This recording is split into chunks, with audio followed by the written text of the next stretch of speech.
అందరికీ నమస్కారం అండి. శ్రీ శివకామేశ్వరి జ్యోతిషాలయం యూట్యూబ్ ఛానల్ ప్రేక్షకులకి, కుటుంబ సభ్యులకి అందరికి కాశీకి మళ్ళీ స్వాగతం. ఇప్పుడు మనం నంది సర్కిల్ దగ్గర ఉన్నాము. ఈ నంది సర్కిల్ దగ్గర నుంచి ఇటు సైడ్ వెళ్తే మనకు వచ్చేసి గేట్ నెంబర్ 1 వస్తుంది. గేట్ నెంబర్ 1 వస్తుంది. గేట్ నెంబర్ 1 లోపల నుంచి వెళ్ళినట్లయితే విశ్వేశ్వర ఆలయం, దుండిగరపతి అన్ని కూడా మనం చూడొచ్చు. వీలైతే లోపలికి వెళ్ళిన తర్వాత కూడా చేసుకోవడానికి అయితే ఖచ్చితంగా మీకు కేసు చూపిస్తాము. దీని నుంచి లోపలికి వెళ్ళి విశ్వేశ్వరాలయం, అటు నుంచి మణికర్ణిక వీటన్నిటిని కూడా చూద్దాము. మరొకసారి స్వాగతం అండి. ఈ రోజు ఉదయాన్నే లేచి మేము వారాహి మాత దర్శనం చేసుకోవడానికి వెళ్తున్నాము. అమ్మవారి యొక్క దర్శనం అనేది ఉదయం 9:30 వరకు మాత్రమే ఉంటుంది, 4 గంటల దగ్గర నుండి. ఇప్పుడు వచ్చేసి మనకి వాతావరణం చూసినట్లయితే 5 డిగ్రీల సెంటీగ్రేడ్ లో ఉన్నామండి. ఇక్కడ చాలా చలేసేస్తుంది. నంది సర్కిల్ వరకు ఆటోలు వస్తాయి. అక్కడ నుంచి ఆగిపోయిన తర్వాత రిక్షాలు మాత్రమే వారాహి గుడి వరకు వెళ్తాయి. అది మాట్లాడుకోండి. ఇక్కడ అందరూ కూడా ఇరుకు సందుల్లో తిప్పి ఎక్కువ దూరం తిప్పుతున్నామని డబ్బులు కూడా ఎక్కువ అడుగుతుంటారు. ఆ విషయంలో మాత్రం చాలా జాగ్రత్త పడండి. దూరంలో వదిలేసి ఇక్కడ నుంచి వెళ్ళదాండి అంటారు. ఆ విషయంలో కూడా చాలా జాగ్రత్తగా ఉండండి. వారాహి మాత మన అందరినీ కూడా వర్ణించాలని నమస్కారం పెట్టుకుంటూ, విశ్వేశ్వరుడి యొక్క అనుగ్రహం మన ఛానల్ అందరి మీద, మన ప్రేక్షకులందరికీ కలగాలి అని మనస్ఫూర్తిగా నమస్కారం చేసుకుంటున్నాను.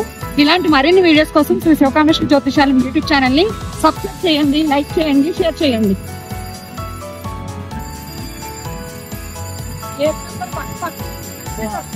లోపలికి తీసుకుని వెళ్తున్నాడండి రిక్షా ఆయన.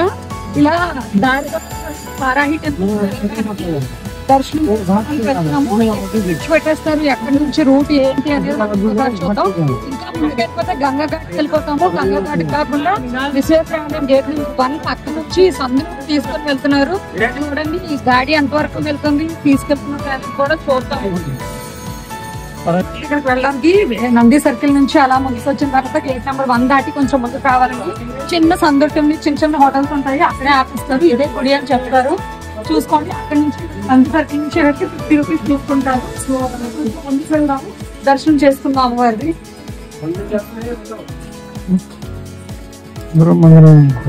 వెళ్ళండి.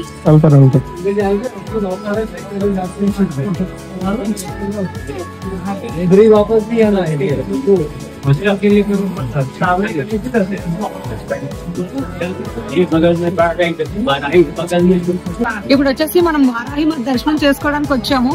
చాలా ఇరుకు సందులు ఉన్నాయి చూడండి. చాలా మంది మన తెలుగు వాళ్ళు ఇక్కడ చాలా మంది ఉన్నారు. లైన్ లో ఉదయం 4-5 గంటలు చాలా మంది ఉన్నారు. ఇప్పుడు ఇలా చూసినట్లయితే ఇటు నుంచి వెళ్ళడానికి కూడా చాలా చిన్న సందులు చూడండి. శ్రీ శ్రీ వారాహి మాత మందిర్ అని చెప్పేసి ఇక్కడ ఉంది. ఈ కష్టం మీద లోపలికి వస్తున్నారు. ఇక్కడ వచ్చేసి ఉదయం 4 గంటల నుంచి క్యూ కట్టినట్లయితే దర్శనం ఉదయం 7-7:30కు ప్రారంభం అవుతుంది. అది కేవలం 9 గంటల వరకే ఉంటుంది. అది చూసుకుని ఆ విధంగా ప్లాన్ చేసుకుని అందరూ రండి. ఇలాంటి మరిన్ని వీడియోస్ కోసం శ్రీ శివకామేశ్వరి జ్యోతిషాలయం యూట్యూబ్ ఛానల్ ని సబ్స్క్రైబ్ చేయండి, లైక్ చేయండి, షేర్ చేయండి.